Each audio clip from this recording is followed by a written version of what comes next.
Hi friends, ഞാൻ നിങ്ങളുടെ പാറുവാണ്. ഞാനിവിടെ ചെയ്യാൻ പോകുന്നത് ഒരു ചെറിയൊരു റെസിപ്പി. അതായത് നമുക്ക് എല്ലാവർക്കും അറിയാവുന്നതാണ്. നമ്മുടെ നാട്ടിലായാലും ഇവിടെ ആയാലും പെട്ടെന്ന് നമുക്ക് ഗസ്റ്റൊക്കെ വരുവാണെങ്കിൽ നമ്മൾ തട്ടിക്കൂട്ടുന്ന പെട്ടെന്ന് ഉണ്ടാക്കാൻ പറ്റുന്ന ഒരു റെസിപ്പിയാണിത്. അത് നമ്മൾ എഗ്ഗ് വെച്ചിട്ടാണ്. മുട്ട എല്ലാ വീട്ടിലും എപ്പോഴും അവൈലബിൾ ആയിരിക്കുന്ന ഒരു സാധനമായിരിക്കും. അപ്പോൾ നമുക്ക് ആ മുട്ട എടുത്ത് പെട്ടെന്ന് ചെയ്യാൻ പറ്റുന്ന ഒരു ചെറിയൊരു റെസിപ്പി നിങ്ങൾക്ക് പരിചയപ്പെടുത്താം. ഞാനിവിടെ എടുത്തിരിക്കുന്നത് ഒരു 10 ചുമന്നുള്ളി എടുത്തപ്പോൾ 10 ചെറിയ ഉള്ളി ഇല്ലാത്തവർക്ക് 2 വലിയ സവാള എടുക്കാം. അപ്പോൾ ഒരു ചെറിയ സവാളയും ഒരു 10 ചെറിയ ഉള്ളിയും ഞാനിവിടെ കട്ട് ചെയ്ത് വെച്ചിട്ടുണ്ട്. പിന്നെ ഒരു 6 പച്ചമുളക് എടുത്തിട്ടുണ്ട്.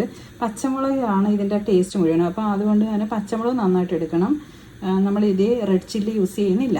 പിന്നെ കുറച്ച് കറിവേപ്പില, പിന്നെ ഇവിടെ ഞാനൊരു 5 മുട്ട എടുത്ത് വെച്ചിട്ടുണ്ട്.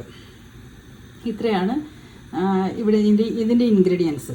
അപ്പം നമുക്ക് പിന്നെ ഒരു കാര്യം മറന്നുപോയി കേട്ടോ.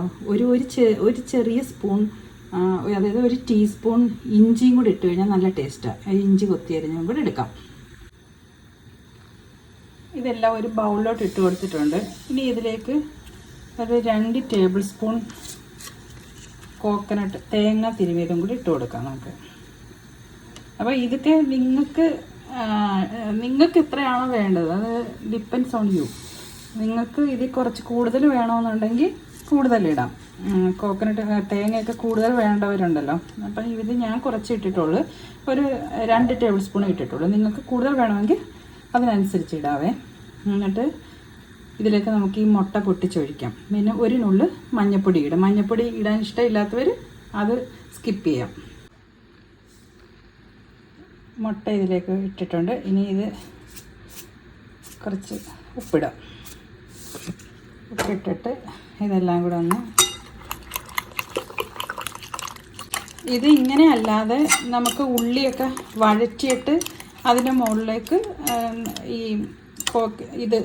മുട്ട പൊട്ടിച്ചൊഴിച്ചിട്ട് തേങ്ങ ചെറുതായിട്ട് അരച്ച് അല്ലെങ്കിൽ ചെറുതായിട്ട് ഒന്ന് ചതച്ചൊക്കെ ഇട്ട് അങ്ങനെയും ഉണ്ടാക്കുന്നുണ്ട്. നാട്ടിലൊക്കെ അങ്ങനെയും ചെയ്യുന്നവരെ ഞാൻ കണ്ടിട്ടുണ്ട്.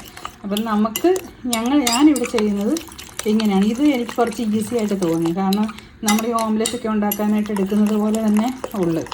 പിന്നെ നമുക്ക് തേങ്ങയും കുറച്ച് ഇഞ്ചിയൊക്കെ കൂടുതലായിട്ട് നമ്മളത് ആഡ് ചെയ്യുന്നതെന്ന് മാത്രമേ ഉള്ളൂ. അല്ലാതെ ബാക്കിയെല്ലാം ഒരു ഓംലെറ്റ് ഉണ്ടാകുന്ന അതേ ഇത് തന്നെ, ഇൻഗ്രീഡിയൻസ് ഒക്കെ തന്നെ.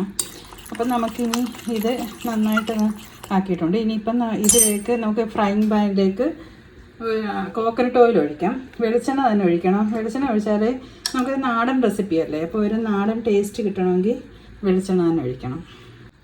നമ്മളൊരു പാൻ അടുപ്പത്തേക്ക് വെച്ചിട്ടുണ്ട്. എന്നിട്ട് അതിലേക്ക് കോക്കനട്ട് ഓയിൽ ഒഴിച്ചു കൊടുക്കാം. അത് ഇവിടെ തണുപ്പായതുകൊണ്ട് കട്ടിയായിട്ടിരിക്കുകയാണ്. എന്നിട്ട് ഇതിലേക്ക് നമ്മൾ ആ കൂട്ടൊഴിച്ച് കൊടുക്കാം.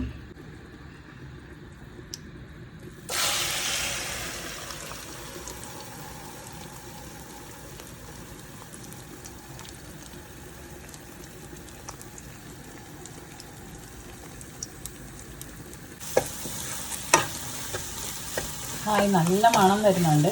അത് നമ്മുടെ വെളിച്ചെണ്ണയും തേങ്ങയും മുട്ടയും എല്ലാം കൂടെ ആകുമ്പോഴത്തെ ഒരു നല്ല മണമുണ്ട്. ഇത് വെളിച്ചെണ്ണയ്ക്ക് പകരം നമ്മൾ സൺഫ്ലവർ ഒലിവ് ഓയിൽ ഒഴിച്ച് കഴിഞ്ഞാൽ ഈ ഒരു മണമൊന്നും ഉണ്ടാകത്തില്ല. ടേസ്റ്റും അതുപോലെ കുറവായിരിക്കും. ഇത് നല്ല മണം രുചിയായിരിക്കും ഇങ്ങനെ ചെയ്യാൻ.